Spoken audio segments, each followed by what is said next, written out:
Gosh, I tell you, I think I need an assistant. But at this rate, it doesn't look like that's going to happen. So guys, I'm waiting for you to come on here, which I'm sure you won't be long. Let's see if I can adjust my chair. Yes, that I think is good. I think. Thank you guys for joining. Faith, Jeffton, lovely to see you on here. Oh, gosh, I tell you, this running around, I really do need to get fit. Hi, Kathy. Hello, my ever faithful Ifwaduku. It is great to have you guys on here. Aisha Ankara, hello, my love. Nice to see you. Christabel, lovely to see you. Oh, I am hot. I think I'm even sweating. Goodness me. What's going on? Oh, Jackie Gordon, thank you for joining. It's lovely to have you on here. Oh, I'll tell you what happened. Basically, I'm really OCD about certain things, and I didn't have my bracelets on, so I quickly ran up the stairs. So that's my secret, and then I had to kind of get something else to balance this camera. So I hope it's balancing okay. Hi Essie, hi Yari, lovely to see you. I think that's is that Jane, Natalie as well. Anita Airgray. Anita says a virtual one could. You mean a virtual assistant? No, I want a real assistant, because, for example, I don't have any water, and it would be great if I had an assistant to say, oh, you know, whoever, would you mind grabbing me? Well, the water would be here, everything would be ready, otherwise they'd get the sack, because I'm mean. Oh, thank you very much, Jackie. Oh, I tell you, I'm hot. I've been running around. I turned the heating off because I'm just absolutely boiling. Sorry, I'm always fidgeting with my hair. You have to forgive me. But there's little things that do annoy me. Thank you. Welcome to the third episode of Speak with Dilys. It is great to have you guys. It would be amazing if you would say something so I can welcome you. Thank you for coming. Hello, Ade. I don't know if you saw my message, but check your inbox. I did respond to that very helpful piece of information you gave me yesterday. Hi, Abana. Yemisi Parker Osei, how are you doing? Who else haven't I greeted? Guys, it is lovely to have you. Hi, Michelle. Great to have you on here. A very, very good evening to you. Guys, don't be mean. Don't keep this broadcast to yourself. If you can just hit your share button, that would be amazing. And also, if you haven't subscribed to the page, do that, because I won't then have to go on to my other page and say, guys, come over here. And I purposely want to keep my personal page and my fan page where I do the show separate. Vanessa says, hello there, glad to join, finally can rest and listen. Oh, brilliant. Well, I hope you enjoy this broadcast. I believe that it's going to be really informative. Hello, Epi, how are you doing? Thank you very much. I'm trying to, because of this whole lockdown thing, it's very difficult for some of us women to just constantly be in our dressing gown and pajamas and what have you. It's not very good for the emotional and mental health. So I think it's good that for me, I'm forced to have to look half decent, because trust me, I have no problem looking like a tramp in the house. Like I did a Facebook Live yesterday. I was absolutely fuming because some nonsense was going down. And I was in there in my dressing gown, as you do. So guys, thank you very much for joining Speak with Dilys. For those of you that don't know, I put this show together to have conversations that we would not typically have, especially within certain communities, and to give people a voice who typically wouldn't have a voice or wouldn't be given the space to be able to speak their truth. So I like to see myself as a servant to those people, giving them the opportunity to have their voices heard, so that they're not invisible. Because some of the things that I'm going to be speaking about tonight, as somebody said to me when I, put on there what we would be talking about, said that this would probably be the first time that people would ever have heard this conversation being had in this way. So, as I said just before I jumped on here on my personal page, I did say that this particular episode of Speak with Dilys may be triggering for some people. Okay, we are going to be talking about bullying. We are going to be talking about rape. We are going to be talking about sexual assault. So I am just preparing you, because I think it is very important that when we're talking about topics like this, that you know what you're going to let yourself in for. Now, for those of you that have read my book, Predator or Prince, How to Find the Man of Your Dreams, Not Your Nightmares, as I always say, contrary to what people think, that it's just this, 10 steps to finding your ideal man, it's so not like that. And there's some very deep stories of 4 women that are shared. And as I said, those of you that have read the book, you will find that before you actually get onto those stories, I sign a little bit of a disclaimer that these stories have been quoted verbatim. I like rawness, I like directness. So in the book, that part of the book has not been edited. And it's the same with my other book, Not This Widow, where the accounts that the women have given is really unedited. Other than a few grammatical, mistakes, it's not edited at all. Okay, because I feel that it's important that people's truths aren't diluted. Okay, it wasn't about me having this lovely little book and wanting it to look cute. So just so that you know. So likewise here, I want to just inform you that some of the things that we're going to be speaking about are going to be quite deep. They will apply to, you're going to see, some of you will see yourselves in some of the stories that I'm going to share tonight. Okay, so just so that you know that. Having said that, how are you feeling this evening? Are you feeling good? Thumbs up if you are feeling good, or hearts if you're feeling good. If you're feeling a little bit rubbish, then, a sad face. But tell me how you're feeling. Are we good? I want to know that you're in a good place and a good space before I proceed. I know that's a Kia Sarkodie. I know her profile picture, so I can see who's talking. Brilliant. Great. I need to see more people feeling good, and then I will just get in there, because we're really going to go there tonight. Okay. Brilliant. So whilst you're doing that, let me just greet a few of you. Nana Marilyn says she's feeling great. Thank you, Nana Marilyn. I'm so happy every time I see you. I always smile. President, I like that. Very clever. Nice to have you on here. You must be new, because I would remember a name like President, because that's kind of cool. Kathy Schmid, lovely to have you. Vanessa said, wonderful for a change. That's good. That's really good. Amatullah Ali, thank you for being here. Denise, how are you doing, sis? You looked stunning in your dress. Thank you, Kathy. I was mad yesterday. And Epi, thank you very much for all the lovely compliments. I do try. You see, you're worth it. You're worth me putting on some makeup and trying to practice. I'm not very good with makeup, but it takes me a lot to try and look half decent.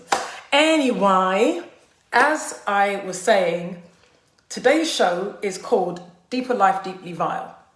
And for those of you that don't know, and I think I shared a little bit about this in a couple of posts and videos I've done during the course of the week.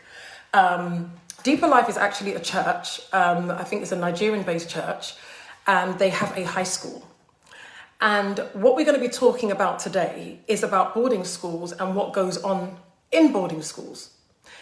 And as I said, we're going to be touching on a few different elements of that, whether our kids are prepared, whether we, the parents, are aware of what goes on in boarding schools, what the setup is there in case anything goes wrong. And if something goes wrong, what do we have to rely on in order to put what's wrong right? We're going to be talking about, the media and their part that they play in this whole process of these kind of stories, being exposed. And some of what I'm going to share is going to be shocking to a lot of you, because it's shocking to me and I don't get shocked easily. But these are some of the areas that we're going to be delving into. Issa says, Issa, Ayuma and Shirley Ann Asafawachi, thank you for coming. Zurab, thank you so much for being on here. Tinola, thank you very much for being on here as well. Alison Asafwi says, love the beautiful snow this morning. Listen, I was shocked. I was just glad I wasn't walking in it. And then Evelyn, thank you so much for being here. Is it Batatia? Thank you so much for being here. And Deborah Jimfua. So guys, it's a real pleasure. I always love to see new people on here. I hope you will not be disappointed. And, I will read out as many of your comments as I can. So keep the comments coming, because I will break and, talk and, elaborate on some of your comments and answer some questions if you have them. So, as I said, Deeper Life is a church, and they do have a high school. And today I'm going to be talking about an 11-year-old boy that had an experience in that school. And then we're just going to open up the conversation from there. Somebody said they were scared. I was scared when my son went autistic residential school. I spoke to him many times, and he was taught about bad and good touch. Okay, we're gonna go there. We're gonna go there. Thank you, Evelyn. Thank you very much. Okay, so let me tell you about this child. So this little boy is 11 years of age, and he went to the boarding school of Deeper Life High School. A short while after he joined the school, he started to be bullied by two boys. These two boys proceeded to beat him. They also started to sexually assault him. And what they would do would put their fingers in his anus, and they would take out feces, as you would expect. They would, as I said, they would beat him. And it wasn't unknown to the school that this child was being bullied, severely bullied. Okay, we're talking about an 11-year-old, so just gone into secondary school. Now, the mother got to learn about this because the son obviously disclosed to his mum, and she duly went to the school to see what they intended to do about it. Now, as is very characteristic, and I'm not going to say in African schools, because my daughter was in a private school, and there was an incident in her school, and I cannot honestly say it was handled any differently. It was handled appallingly. Hence why I took my daughter out of the school. But that's another story for maybe another day. Maybe I may go into that. Now, when the mother learned of what had gone on and approached the school and looked to get some assistance from them, she didn't get that. And I'm paraphrasing because I don't want to delve so much into that story. I did contact the mother of this child, and obviously she's got a lot of people that are contacting her about this stuff, and she's not been able to get back to me in time. So obviously I'm proceeding with what I want to talk about anyhow. And obviously the mother has gone to the school. She's gone to look for help from the principal, and they're shutting her down. Not only are they shutting her down, but they are alleged to have tried to physically assault her and to silence her. So what she then decided to do was go to, well, not so much the press, but she went on social media. Now, what started I can't say categorically whether this is what started the bullying, but the child was bedwetting at 11, okay? It said that the kids would use an iron, a belt to stone and beat him. So he had to move dormitories, but it didn't stop. Part of what I want to highlight this evening is a little bit of education, so that those of us that come from certain backgrounds where we're not really taught about emotional or mental health stuff will be a little more enlightened, so that we can spot the signs when we see certain things happen. So when you have an 11-year-old child that hasn't had a bedwetting problem from being a toddler, you need to pay attention. Because when a child of a certain age bedwets, there is something that is troubling them. Okay? So as we have this conversation, I'm going to just give you little nuggets here and there before maybe I just do the big summary at the end. But if you have a child that's wetting the bed at 11, chances are there is something bothering this child. Okay? Now, when I was watching a video on YouTube of this mum, she had her son with her. And the son is actually the one that recounted his ordeal. And she said in that video that what is your name? And she made her say his name. And she said to him, tell everybody what happened to you. So this information that I'm giving you about, these boys putting their fingers in his anus and what have you, has come directly from the horse's mouth. Now, unlike his mother, who feels that people must hear it from him directly before he'll be believed, I am not of the same opinion. And I'm going to be talking about, about the fact that he was made to do that. And in no way am I vilifying the mother, because I understand that we have certain privileges in certain places where we don't have to resort to those things. In this country, your identity would be protected. This child is in Nigeria. As far as the mother is concerned, nobody would believe her if she came and said, this is what happened to my son at a Christian school. And she wouldn't be wrong. Because you've got these people who have got the money, who have got the reputation, who have got the influence. As she says, I'm just a market woman. Who's going to listen to me? So she had to put her son in a way on blast for everybody to see his face so that he could tell a story for him to be able to get justice. That shouldn't be happening. That's one element of what I wanted to go into tonight. That shouldn't be happening. However, let me proceed. So, the child said that the abusers would kill him, i.e. the boys, if he told. That's classic of all abuse. There is always something that is said to a child that is being abused, that if you say anything, I'm going to kill your mum, or I'm going to kill your dad, or I'm going to kill your dog. There's always a threat to guarantee that silence. The graphic account of what this child gave was uncomfortable to listen to. It was uncomfortable because you see a little boy laughing clearly out of embarrassment of having to disclose something so traumatic, so humiliating, and so awful. And I think we have to look at how we ended up in a place where a child is not afforded the right to anonymity because he won't be believed or because his mother won't be believed. That cannot be right. And we've got to be able to start to think about certain structures of how we are set up. And I'm not going to put this just on Africa. My daughter was in a school, a private school, that I paid good whack for, okay? And there was a safeguarding issue. It was as if the instinctive thing to do was to cover up, vilify, deflect. Cover up, vilify, deflect. That is what I got. And that was here. This is here with the with social workers, social services, and all that. This is here.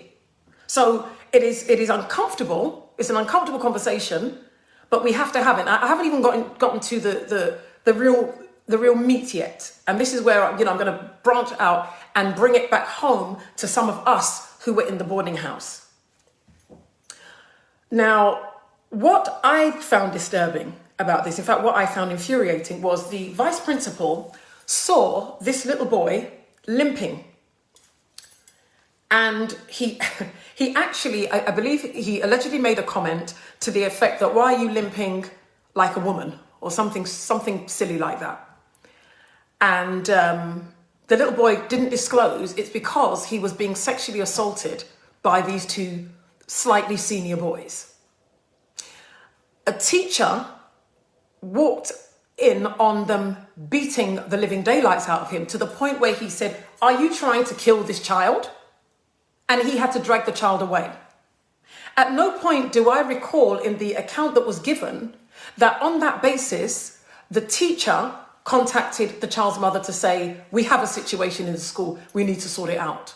Or more to the point, call the parent of those two little vagabonds and say, "You need to get your demonized kids out of this school because this is what they're doing." That didn't happen. So what do we need to see before teachers and those in authority or those who have responsibility for our children do the right thing? Because it's, you've seen this child, walking funny.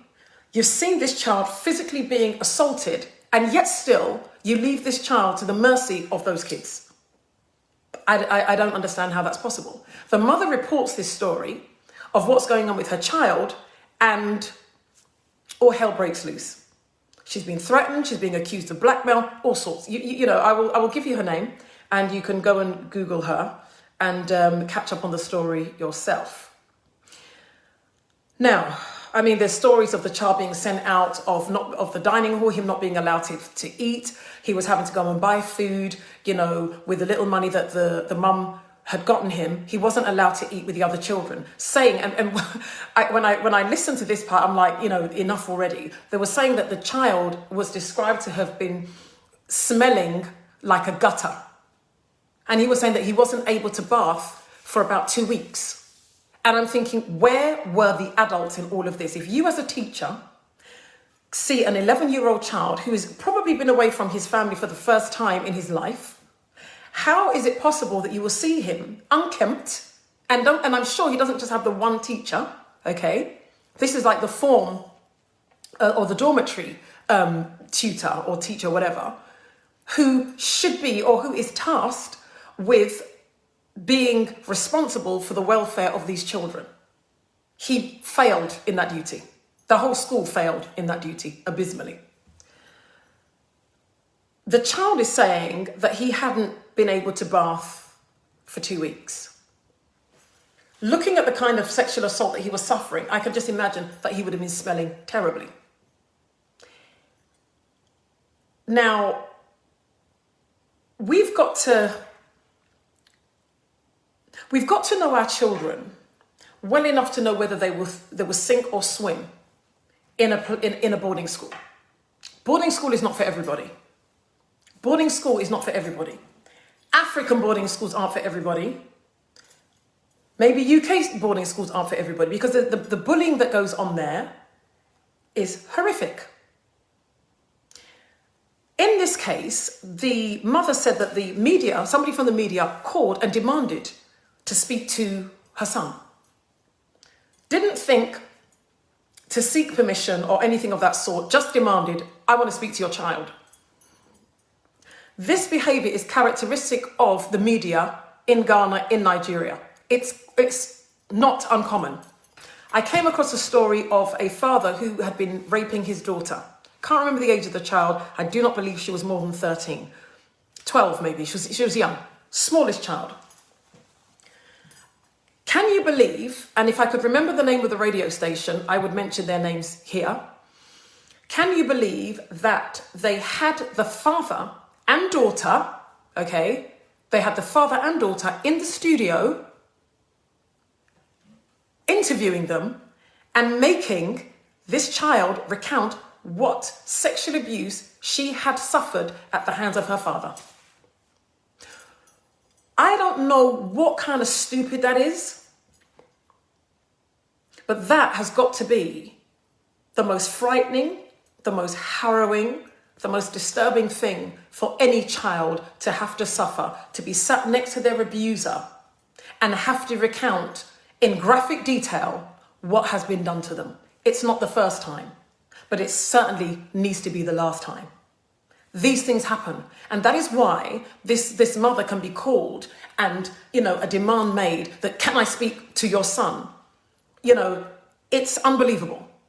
But we have got to start to galvanize ourselves as parents so that we affect change when those that are tasked with affecting change fail at their duties. Now, what I missed by saying at the beginning when I was talking about why I've put Speak with Dilys together, it's because I want people within our communities to have these conversations and say, right, what are we going to do? I don't do this as a popularity thing. If I wanted to be popular, oh my goodness, I know what to do to be popular, trust me. If I was doing this as a popularity thing, I wouldn't talk about these kind of subjects. I would talk about, gossipy things, I just have to be sexual and sold. I just need to be sexual. Talk about sexual stuff. I'm home and dry. Home and dry. I'll position my camera differently, and trust me, I know what to do to catch a crowd, but it's not about that. This is about your voices being heard as a collective, as a community, to say this is what is happening. And whether it's, petitions that need to be started or marches that need to be done or whatever, there are things that need to be done. But it's not about being quiet and thinking, oh, that's really terrible. What are you going to do about it? So let me read some of your comments. So I have Anita Agro saying, shocking. Neglect on the part of the school. The safeguarding procedure should have been immediately invoked. None of them protected. This poor child, the media are no better in Africa. Well, Anita, you've touched on something really important. You're saying the safeguarding, let me just quote you verbatim here. You said the safeguarding procedure. That's the problem. Is there a safeguarding procedure? Do we have a safeguarding procedure? Do we know what safeguarding is? Have we implemented safeguarding within schools? Who is trained as a safeguarding officer? What is the process of somebody disclosing and being supported and the necessary action being taken thereafter? That is how devoid we are of having a process to be able to support victims within our schools. Faye said, this is supposed to be a Christian school. Yeah, it is. Yes, it is. Very unchristian behaviour.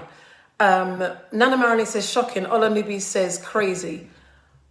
Douglas says, there are just, and welcome, because I've never seen you on here before. There are just too many things that are here to be dissected, but you need to have attended a boarding school in Nigeria to understand why a student can go without taking a shower for days on earth and no teacher will know. That's just terrible. And you see, that comment is disturbing because what we're saying is it's not shocking. And that's the whole point. It should be shocking. It should, for an 11-year-old child, not to be able to bath for 2 weeks. And it's not the fact that, even if it's the fact that there's no running water, because though I wasn't in the boarding house, typically, I mean, I stayed there when I had exams, but I was one of the seniors. So a lot of the stuff that I'm going to be going into as to what some of the students would suffer is when they go in, as they used to, in Ghana, they used to call them greenhorns. Yeah, so when they're green, it's like, you know, these are fresh kids. They have to do all kinds of initiation nonsense to be able to be in that school or to sleep in that dormitory. Anissa says the investigative process often further serves to traumatize victims. It really does. And to be honest with Anita, I disagree. And I'll tell you why I disagree. I don't think they're doing it to investigate, to have a resolution. They investigate for the sensationalism element of it. That's all. It's a story. No one cares about the child. It's just a story of something a bit wild that has happened. And let's talk about it. Yemisi says, the issue deeply traumatized me when I learned of it. It reminded me of the petition we sent to Parliament in Ghana. Bullying is a horrible phenomenon that we find at every level of society, regardless of the level of advancement found there. Absolutely true. Nana Marilyn says, what is the police doing about this sort of thing? Nana Marilyn, that's a whole other Speak with Dilys episode. You mean the police that can be bribed? I've dealt with a number of cases in Africa, a number of cases in Ghana, a number of cases in Nigeria. And we come to the same roadblock every time. The police do not enforce the law. It is who is more powerful and who is more influential, who has more money. That is what the problem is. That's what the problem is. Maria Almi says a lot needs to be done to protect our children. Government, parents and schools, head teachers need to sit together and have a serious talk. You're absolutely right. I wrote a paper where I had made some recommendations to bring the health, education and legal services together in Ghana to show how best we can support our children. Nothing's been done about it. But you have to still keep trying. You can't just stop. Okay, so the next thing that I want to talk about, and it just kind of flows, into what we're already speaking about. What really goes on in our boarding schools? What really goes on in our boarding schools? And the reason why I'm saying this conversation is so important is some of us have been to boarding school. Some of us are yet to send our children to boarding schools. Now, I don't know whether we kind of suffer from amnesia and pretend that we don't recall some of the things that was done, such that when we leave, it's like we're just brand new. We have to learn to be honest. Some of you were bullies. Some of you were bullied. Let me speak about what I have witnessed. Now, I went to secondary school in Ghana, and I've always been very tall. And this is just my theory. So by the time I went to secondary school, I was probably about 5'7", 5'8". I'm 5'9" now. So I was tall. And I was more confident than maybe your average Ghanaian kid that was born and raised in Ghana. And with me, you couldn't bully me. I've always been a bit tough like that. So I didn't get the bullying, that I would have typically been at the receiving end of. One, because of how I was. Two, because I wasn't in the boarding house back then it's a Form 1 student. I think here it would be a year 7 student, yeah? So I didn't have that challenge. I was in a girls' school. What was, what was prevalent in that school? And it is prevalent in all girls' schools in Ghana, as far as I am aware, because I have heard stories from across the board. I do not believe this was unique to my school. The level of sexual grooming that goes on in those schools amongst children is disturbing. A lot of children go in there perfectly innocent, and very, very quickly you had the older girls sexually assaulting these younger girls. Common. I challenge anyone that would tell me that I'm lying. Common. It was common. In my school, or I think they used to call it supi. So they would sometimes pretend like, oh, this person is my supi, it's like your special female friend. Nonsense. There was nothing. Listen, what they would do is they would form tents. So you'd have like the bunk bed. So you've got you've got bed at the top, bed at the bottom. And what would typically happen is they would drape like a cloth over the beds so that you wouldn't be able to see what was going on inside. Okay? These things were done in open dorms. It's not like you had like a private little room. These things were done in open dormitories. So if you wanted to get your groove on, you'd go under the tent, and there were girls that would, listen, this is going on with your kids. When we were kids, this is what was going on. Whether our parents knew what we were being subjected to, I don't know. And I say we because I was a part of the school, though I wasn't in the boarding house. But the sexual assault on our children, especially the ones that were small and cute, oh, forget it. They were like meat. But we've got to be able to be honest enough to, you see, when we speak about homosexuality and lesbianism, and this I will take back to my African people. We are such hypocrites. Oh, my word. We are such liars. Oh, it's not our culture. Oh, it's a lie. You're lying.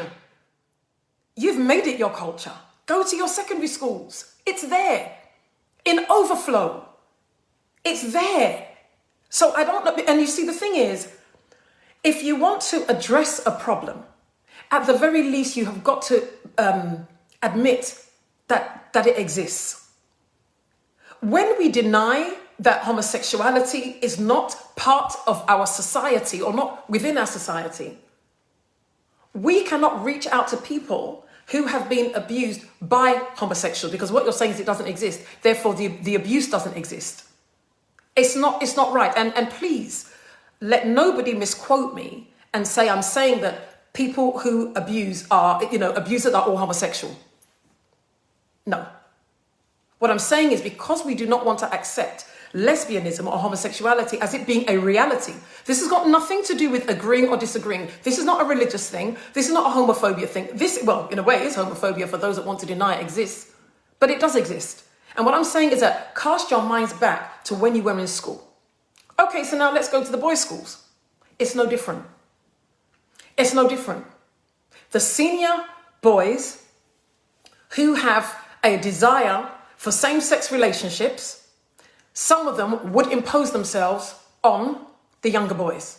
I remember, and I'm not going to call the school, but I remember there was a school, no, I'm not going to say that because then you'll know which school it is, but anyway, there was a boys' school where this senior was known for molesting the young boys that were coming into the school. So the other seniors decided to set him up by sending a boy into his dormitory, because I think some of the schools, if you're a senior, you have like a private room, where maybe you might share that room with one other senior, as opposed to being in a full dormitory. And what they did was they sent this little boy in there. Can you imagine how scared that child must have been? And the fact that this was not the first time that he had been molested by this senior, yeah? Can you imagine what he would have been going through? And he was sent into the dormitory with this other senior. There were other boys, spying. And before he had a chance to penetrate him. Okay, I had this, anyway, let me calm down. So before he was able to penetrate this child, they nabbed him. This boy was suspended. He was only allowed back into the school to take his O-levels at the time, because at the time it was O-levels. Why was this child not just expelled from the school? Where was the support for this young child and all the other young boys that had been molested by him? And I know that there are my peers whose children have done relatively well in their exams, and they will ship them off to these same schools without having addressed some of the issues we know that goes on in those schools. So we've had girls' schools, we've had boys' schools. Then let's come to the mixed schools. Again, I'm not going to call the name of the school, but I am going to call a term. And for those of you that know what it is, give me a thumbs up, please. Who knows what gala is? Who knows what gala is? Gala. Some of you watching, I know you know what gala is. Who knows when they say they've gone to do the girl gala? What does it mean? Come on, guys. Stop. Don't try and be cute with me, because you know what I'm talking about. Don't make me to be a liar on here. You know exactly what I'm talking about. Oh, I see the thumbs up now. Okay. So for those of you that don't know what gala is the practice of boys gang raping a girl. And this happens in the boarding house. So they will lure the girl maybe around prep time. So typically what will happen is, you go for prep, i.e. preparation for doing your homework and stuff like that. So you go for your prep, and you've got the boys' side and you've got the girls' side. And yeah, kids will be kids. You have your little boyfriend, your little girlfriend kind of thing. And typically what may happen is you will go and meet your boyfriend maybe in one of the classrooms for a bit of, I don't know, because I never did it. I wasn't in a mixed school. Kissy, huggy, But then what the girl doesn't know is that boy has told some of his friends that it's happening tonight, and that girl is gang raped. The story that goes around the school is that she was a whore, and how she serviced 3 boys, 4 boys, 5 boys, but she'd been gang raped. And some of you now, being older and wiser, now understand what happened to some of these girls. Some of them are maybe watching, they will definitely watch this, because some of them are on my social media and I know who they are. But what I want to tell those girls is it was absolutely not your fault. And the reputation and character assassination some of these girls had to suffer has followed them into adulthood. And it's wrong. And it's wrong. And these are some of the realities that happen in our boarding schools. These are some of the realities that happen in our boarding schools. Listen, there are guys I know that I found out were part of these gang rapists. Respectable men, big men. Let me not go any further. But for some of you who are watching, and I know you watch my videos, you need to do the right thing. I don't know why I'm going here tonight, because I hadn't actually planned to say this, but you need to go back to some of these victims and you need to beg for forgiveness. Your conscience has been bugging you about some of the things that you did when you were in school. You need to go and put it right. At least make an attempt to put it right. Offer an apology. Get on your knees and go and beg that girl, who is now a mother and who is now a woman. Get on your knees and go and beg that woman and say, I'm sorry. Don't make any excuses. Don't say, I was young. Because if that's the case, every young boy would be a rapist. Go and beg that woman and go and ask for forgiveness and go and put it right. Because in your adulthood, you're now a father, you're a husband, taking lovely pictures and plastering them across social media as if you're somebody. Until you do that, you are a nobody. Until you do the right thing, you are a nobody. I've said it. Okay. The sexual grooming that goes on in the schools is something that it has to be addressed.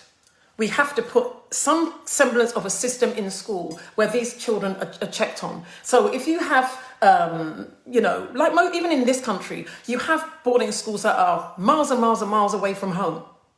So you don't have that contact where you're able to just, like when my brother was in boarding school, he was 5 minutes down the road. So I had to drive down there and, drop him food every Saturday and pick up his washing. He was really spoilt. But that's typically not what happens. Normally, the kids are miles away. So you don't have the opportunity to have that dialogue with your child to say, what's happening? How are you doing? But parents, and this is the thing.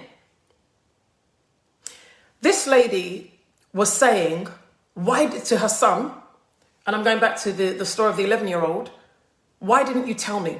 Why didn't you tell the teacher? Let me tell you something about kids. There is something about adults that wield an unspoken automatic power over a child.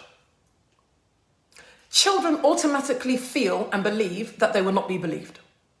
And I can't say I blame them. Because depending on who is meting out that abuse, and 9 times out of 10, it's such a respectable person, that child is not going to be believed.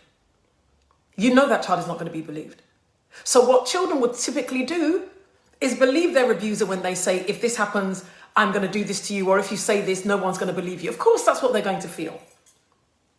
Because, like I said, I think I shared this the other week, that in my language, in the Akan dialect, one of the sayings is penin difo. It means an adult is never wrong. Penin difo. That's powerful.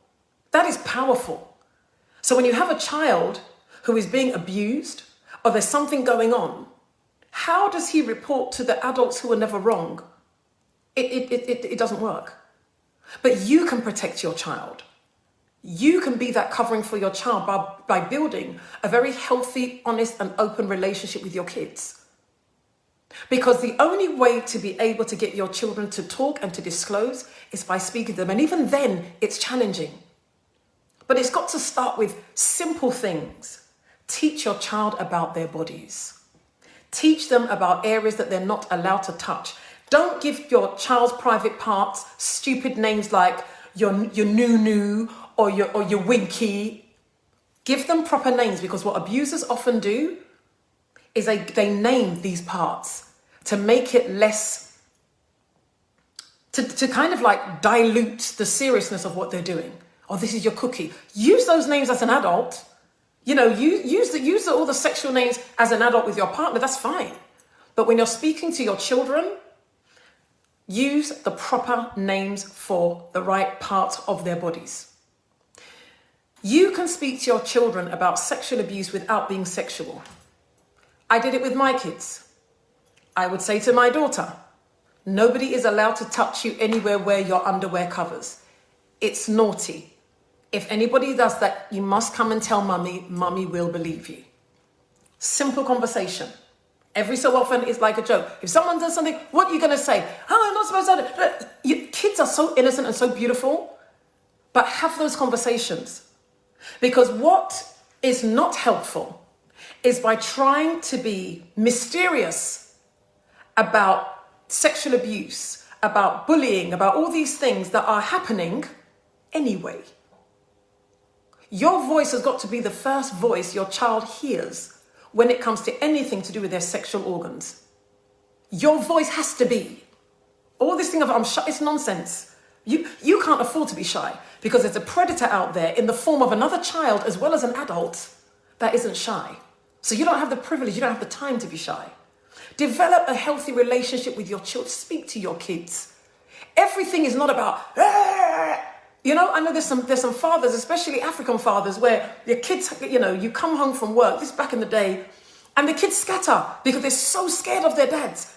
Yes, sir. No, sir. 3 bags full. They can never, have that close relationship where they can be playful with their fathers or even with their mothers for that matter. So when you create this hierarchy, this I am here and you are here and you're just a child, when you do that, how is your child supposed to come and tell you that Uncle so-and-so touched me? Or Auntie so-and-so touched me? Because it happens to our sons as well. This is not just about a one-dimensional thing. Women can be prolific sexual predators. Prolific sexual predators. And maybe I'll do another show where I go into that specifically. And I think I've touched on this before, and I'm going to do another show about this, as I said, another time, where I was saying that some of you women, you believe all this nonsense that is taught in magazines about relationships that is so superficial, whether it be about infidelity or commitment, where you don't realize that some of our men are struggling with the effects of sexual assault and sexual abuse by women. So how they relate to women is difficult. But because we're still riding on this Mills and Boon thing, we're not seeing that, look, this man that doesn't want to commit, it's not because he's a dog. Or this man that's not able to be faithful is not because he just can't control himself. There are deeper underlying issues that are there. And I've talked about this before. But do I digress? I don't know. You're going to have to figure that one out for yourself. Okay, so I've spoken about develop a good relationship with your children. Check the change in behavior. If you have a relationship with your child, you will know when something is amiss. Let me just greet some of you and see some of your comments. Okay. Right, so Maoli, thank you very much for joining. Yemisi says, bullying takes place in all boarding schools. The only difference is the extent. You're right, because I remember somebody saying that when they first went to boarding school in Ghana, what they would do is they would pour water underneath the bed and make the young kids sleep on the floor in the water all night. That's just sick. And it was common practice. In fact, they even had what they used to call a homo's night, where all the young kids were subjected to all kind of foolishness and humiliating tasks that they had to do. It's fine if it's something that is not harmful. But the moment it becomes physical, sexual, or emotional, the school has to step in. Mauli said you're late today. No worries, you can always catch the replay. Mariami says Christian, private or public schools should do better concerning abuse, bullying amongst our children. Oh yeah, I mean for me, the situation that I had was a safeguarding issue. And because my daughter, obviously, black like me, and there was an element of race in there because I got called the natural aggressive. You know, you could never be assertive. I was aggressive. We had all of that to contend with. In the end, I had to pull my daughter from the school. And I said, you know, my child is not safe here. Because you're going against your own bullying and safeguarding policies. They had the policies, they just couldn't read them. So yes, it's always going to be a battle when these things come up. Ola says, please forget that. That's why we had NSARS in Nigeria. Yeah, in a nutshell. Christabel says, how can the teachers miss this in a Christian school? I'm just in utter shock. This makes me too angry and sad. What I'm going to do is I will post the name of the mother of this child, and you can go on YouTube. It's all over social media. My sister, it's the same thing in most African countries. Very sad. Yeah, true.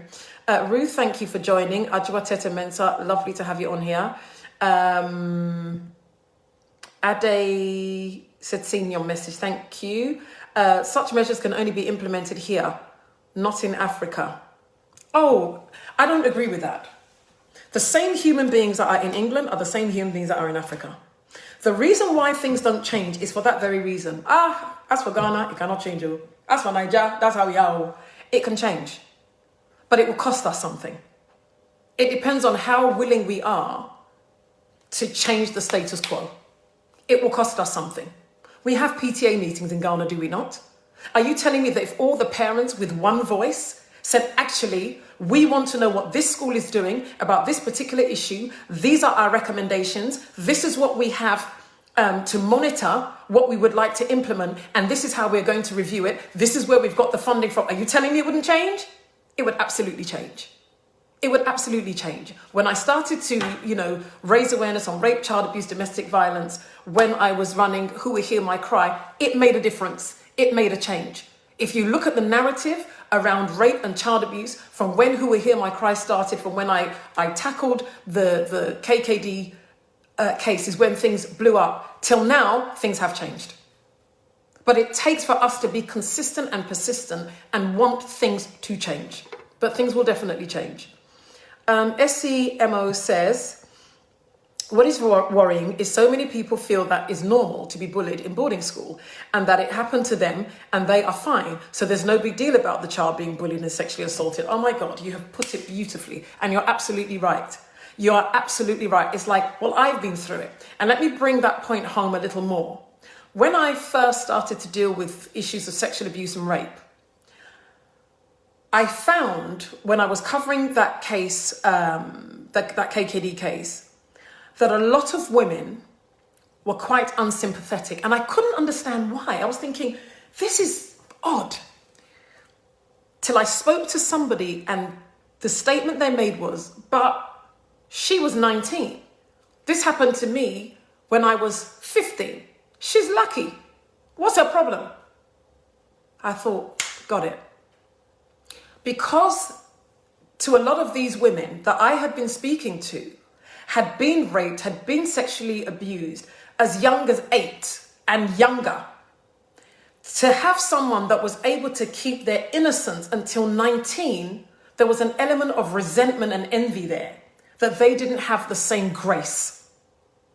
It's the same with the comment that you've just made, Essie, because at the end of the day, we say, I'm fine, there's nothing wrong with me, but that's not true. There are so many of us that are emotionally damaged because of the experiences that we face in boarding school. So many of us. Let's not pretend. When I'm in contact with enough people, I see their behavior, and you can still see that they're still trying to validate themselves from the way they felt so invalidated. I mean, the bullying in schools, it's demonic, quite frankly. It's just evil, because it robs and it strips the identity of our children away so badly that you've got women in my age group, 40s, going on to 50s, and they are still that little girl, that little boy inside, because of the experiences that they had when they were in school. I'm going to read this because Ade sent this to me yesterday, and it kind of really summarized a lot of what we've been speaking about. And so you'll have to bear with me, because it's just a little bit long, but it's very important. And it says, I went to King's College in Lagos, established in 1909. It was an all-boys boarding day school, modelled on the English public Harrow School. Like Harrow, it had an archaic system of, I don't know whether that's fogging or figging or fugging. I think it's fugging. And all students became fugs in the first year. If I'm wrong, just excuse me. Essentially, a fug was a junior student who was at the beck and call of seniors and had to perform duties like laundry, dormitory cleaning, and buying sweets from the tuck shop. But you were bullied constantly and suffered punishments for no reason. These range from having to kneel down or crouching in a corner to occasional beatings. I was a day student, and there was animosity towards those who were not boarders. We were labelled softies. However, we were not immune to bullying. On my very first day, I recall being commanded to kneel in my classroom. What made it worse was that I could see my mum from the window as she sat by the entrance waiting to speak to my form teacher. She never saw what happened. Boarders in the first year had a harrowing experience. The initiation evening held about 2 weeks after starting the new term. This is what I'm saying. It was something that the schools would be aware of, but it was taken like it was normal. It's never normal. It was held in a packed school hall. Each new boy took their turn to entertain the school students, jokes, songs, etc. There was applause if you passed the test, but a pint of brine, if not 3/4 table salt and 1/4 water. Most were as sick as a dog afterwards. It was a miracle no one was hospitalised, as far as I recall, especially given we were 10 to 11-year-olds. But one of the dark and sinister and rarely spoken about rumours around school was of the sexual advances by the senior boys. It was a taboo subject, given that all boys were meant to be masculine and into Queen's College and Holy Child chicks. Homosexuality was frowned on. This was the late 70s, remember? Nothing's changed. The youngest in the school were prepubescent or just hitting puberty and were not manly yet. In an all-boys school, the pretty boys were obvious targets. I've often wondered about the aftermath of those encounters and how boys coped without modern-day counselling services. Fast forward to last year, and there was a small school reunion that summer lockdown break. 4 other guys from my 1977 entry year were there. 3 I hadn't seen since we left in 1982. Also present was a chap we left in 1982. Also present was a chap who was in the year above and was one of the most feared by all of us. After dinner, we milled around chatting. The senior was very amiable and charming. My friends recounted in incredible detail a long list of what he did to them, bullying and intimidation, but nothing sexual. I stood silently observing. His face went from incredulity. He actually asked, "Are you sure it was me?" and genuinely had zero recollection, to deep embarrassment, and he looked so crestfallen with each new revelation. The guys weren't angry, but just wanted to get things off their chest. I felt sorry for him. He was only 12 at the time these things happened, and a victim of those who had fucked him in the first year too. By the time my younger brothers attended KC in the 80s, the tradition was dying out. I thought it was really important to read that because I think it just encompasses everything that I've been speaking about or that we've been speaking about. But more importantly, this is somebody that was in school in the 70s and is talking about a reunion that happened in 2020 and men needing to get things off their chest. Does that not tell you something? Does that not tell you that these experiences are harrowing and they are life-changing? They change the course of how people would show up emotionally in all relationships. In all relationships. You know, let us not deceive ourselves that these things can take place and we're fine. You know, we're fine. We just wanted to get it off our chest. You weren't fine. If you were fine, you wouldn't need to speak about it. And all these experiences form trauma. Trauma, and I keep explaining that trauma is like, you know, is something that has to flow out of the body. Anything that remains in the body will make you ill. Trauma is like water. Water has to flow. Trauma has to flow. Bad experiences has to flow. Forgiveness has to flow. If it doesn't, what do I say it's like? It's like, because it's like water, when it remains, what happens to water that stays stagnant? It becomes a swamp. What happens with swamps? They stink and they breed disease. So by not being able to speak out, this is what is happening to a lot of us. Having gone through the trauma of abuse, be it sexual, be it bullying, be it intimidation, be it, you know, emotional and mental abuse, we have to deal with it and we need to start to heal. But it has to start with a conversation. Rita Senaya, thank you for joining. Tichiwa Turkson, thank you for being on here. My sister Jacqueline is on here and she says, boarding school can be a breeding ground for adult grooming by male teachers. Results are marks for favours, returning the unwanted attention from teachers. 100%. That is a whole other show. And I believe that there was a sting that happened in, I think, a school in Ghana, or was it a university, and in Nigeria as well. It was on the BBC, where teachers would not mark the exams fairly of certain students because they had not given sexual favours. It's a mess. The school system is a mess. Douglas says, the dehumanizing of that child by his fellow students first, and afterwards, so many adults failed that young boy.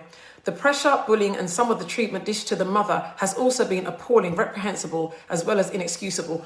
Absolutely, because what's happened with the mum, and as I said, if you go on social media, you will see all these stories. She's being called a liar. She's being accused of blackmail. She's being accused of making up the story. And that is why she felt forced to have to put her 11-year-old child on Facebook to recount the sexual abuse and sexual assault that he had encountered. And the reason why I'm saying that I can't judge that mother because she was desperate. If it was this country, that child would be have the luxury of an investigation going on at some point. They would have the luxury of anonymity. For her, anonymity meant that case dies. And she's saying, all I want is justice for my son. It's unfortunate because this child has been immortalized because of social media.